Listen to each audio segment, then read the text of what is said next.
Halo, ini adalah podcast besok Senin buat tanggal 30 Juli 2017. Ini adalah podcast yang terlambat karena gue baru rekaman maghrib nih di hari Minggu. Karena gue baru beres-beres kamar dan rapi-rapi karena gue baru aja sampai kosan setelah liburan ke daerah Magelang ke arah Borobudur. Gue ke Putuk Setumbu dan Gereja Ayam. Karena gue nggak ada materi obrolan, kita ngobrolin tentang perjalanan ini aja ya. Jadi gue berangkat dari Salatiga Ambarawa di Semarang itu jam 3 pagi. Kita mau ngejar sunrise di sana. Terus kita sampai di daerah Magelang itu subuh. Kita naik ke Putuk Setumbu, deket deh pokoknya dari arah apa sih namanya, Candi Borobudur tuh mungkin 2 sampai 5 kiloan doang. Sampai sana belum sunrise, kita nunggu sambil ngobrol-ngobrol sama teman-teman gue berempat berangkat. Ternyata di sana tuh rame banget. Ternyata efek cinta sama Rangga yang kesana di ADC 2 tuh bikin lokasi wisata ini jadi rame banget. Gue kesana tuh ya mungkin ada sekitar 50-an lebih orang. Banyak juga orang-orang dari Jerman, dari Prancis, terus ada dari Vietnam gue dengar, terus Jepang kemarin tadi gue juga lihat. Ya banyak banget deh turis mancanegaranya. Oh ya, masuknya itu 15.000 buat orang lokal, 30.000 buat orang luar. Nah, orang tempatnya sih kan gue berekspektasi tuh melihat sunrise dengan background apa sih namanya, Candi Borobudur gitu. Ternyata Candi Borobudurnya jauh, kecil banget. Gue cuma bawa lensa biasa dari Canon, lensa bawaan, jadi nggak dapet foto-foto keren sih buat sunrise-nya. Terus dari situ kita mungkin setengah tujuan, pokoknya setelah jam 6 lebih lah, jam 6.15 setelah sunrise-nya beres, gue sama teman-teman gue jalan ke arah Gereja Ayam itu kayak di ADC juga ada deh. Di ADC juga ada.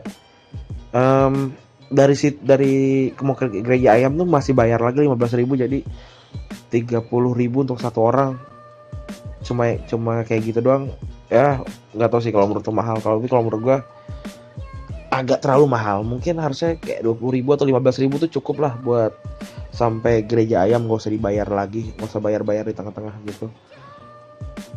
Nah tapi ternyata di Gereja Ayam si tiket itu bisa ditukar sama singkong hangat gitu, ya lumayan lah. Dan Gereja Ayamnya itu cukup spooky sih, gue lihat apa kayak bangunan tua, cukup tua gitu. Gue kalau nggak salah ya tahun 88 apa tahun 92 gitu dibangunnya. Ya udah sekitar 20 tahunan bangunannya. Terus kayaknya baru dimanfaatkan banget, baru di komersialisasinya tuh setelah film ADC ini kayaknya gitu. Terus kan gue tanya ya sama kayak orang sekitar situnya, gue tanya ini tuh tempat buat apa gitu. Kata yang orang sekitar situnya, dia bilang tempat ini tuh kayak buat tempat doa untuk segala umat gitu. Karena kalau lu masuk ke bawahnya, ke bagian bawah si Gereja Ayam ini, itu lu kayak nemuin kayak bilik, kayak ruangan-ruangan gitu. Jadi bawahnya tuh dibikin mirip sama goa gitu. Terus kayak ada kamar-kamar gitu, kayak ada karpet hijau sama merah. Ya mungkin itu untuk berdoa, untuk semedi atau gimana di situ. Tapi mostly sih ornamen Kristiani sih, kayak karena ada tentang kelahiran Yesus gitu-gitu. Ya cukup menarik. Terus ke bagian atasnya yang tempat si Rangga sama Cinta di shoot di situ, ada apa sih kayak mural anti narkoba gitu. Ada kayak larangan makan narkoba gitu, tapi full gitu, satu ruangan, dua lantai gitu, full kayak mural tentang larangan narkoba gitu-gitu. Awalnya sih gue heran ya waktu di sana gitu, kok nggak nyambung gitu, ini gereja, ini tempat buat berdoa, tapi atasnya tuh kayak moral tentang narkoba. Tapi setelah gue cek tadi, ternyata emang tempat itu sempat dijadiin tempat rehabilitasi pengguna. Jadi ya make sense lah kalau ada tulisan-tulisan kayak gitu. Dan apa ya, ya kayaknya gitu. Gue dari sana, gue di sana cuma sampai jam 8 atau jam 9, cuma sebentar. Karena sangat rame ya, karena cukup sangat rame di sana, rame pengunjung. Gue nggak tahu sih kalau hari normal, atau katanya sih hari Sabtu malah lebih rame dibanding hari Minggu. Dan kalau misalkan lu datang ke Magelang atau daerah-daerah Jogja situ, bisa sih dicoba aja ke sini, karena ya lumayan dibandingin cuma lu ke Borobudur yang mungkin lu udah beberapa kali. Ya bisa mampir dulu ke si Putuk Setumbu ini sebelum lu ke Borobudur, nungguin sunrise-nya di Putuk Setumbu gitu. Ya cukup bagus, dengan harga 30.000 lu bisa lihat sunrise di sana, terus bisa masuk ke gereja ayam dan dapat singkong hangat di situ. Kayaknya apa lagi? Kayaknya udah itu aja sekalian. Tapi gue pengen ngobrolin juga nih sama tentang Nabi Sulaiman dan daerah Sleman. Sleman kan di dekat situ ya, dekat Yogyakarta ya. Banyak yang percaya kalau Candi Borobudur itu adalah peninggalan Nabi Sulaiman. Kalau gue pribadi sih cukup menyaksikan sih, gue nggak begitu percaya sama itu. Tapi banyak gitu yang kayak bukti-buktinya. Gue belum baca banyak tentang itu, tapi kayak contohnya kayak Nabi Sulaiman adalah cuma satu-satunya nabi yang nama depannya tuh Su gitu, kayak orang Jawa kayak Soeharto, Soekarno, Supeno, Soekarjo gitu-gitulah. Pokoknya di depannya namanya Su gitu, gak ada nabi lain. Jadi orang-orang mengasumsikan bisa aja kemungkinan Nabi Sulaiman itu adalah pernah dan tinggal di Jakarta, lagi di Jawa gitu, di Sleman. Tapi yang setahu gue ya, Nabi Sulaiman kan lahir dan berkuasa tuh di sekitaran 8 sebelum Masehi, dan 10 sebelum Masehi. Dan kalau nggak salah ingat, si Borobudur itu dibangunnya kan di dinasti Syailendra ya. Itu kan di tahun 8 Masehi gitu, jauh terpaut 17 sampai 18 tahun.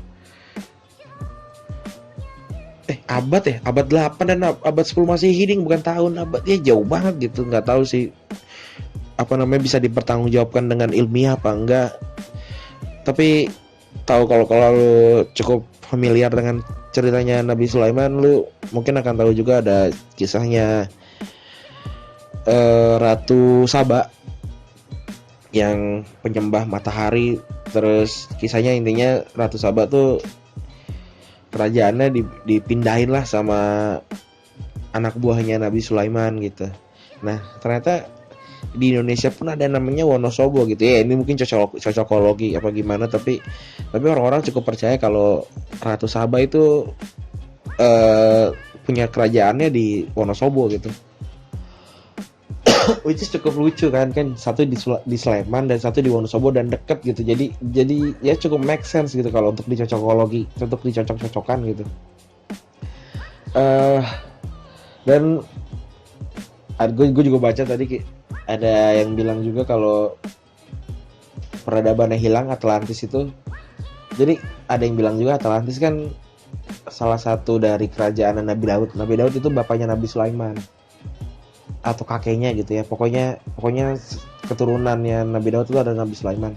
Nah, salah satu dari kerajaan Nabi Daud itu ada di Atlantis yang kotanya tenggelam dan hilang itu.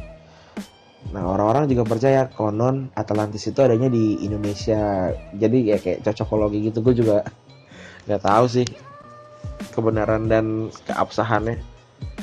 Udah, kayaknya cuma itu aja yang dia omongin. Ini gue cuma ngisi supaya nggak kosong aja. Sorry banget. Mungkin gue akan bikin lagi di hari Rabu kali ya. Gue pengen bikin yang agak bener nih. Gue ada 3 minggu kayaknya nggak begitu bener. Makasih yang udah dengerin. Sorry banget nih.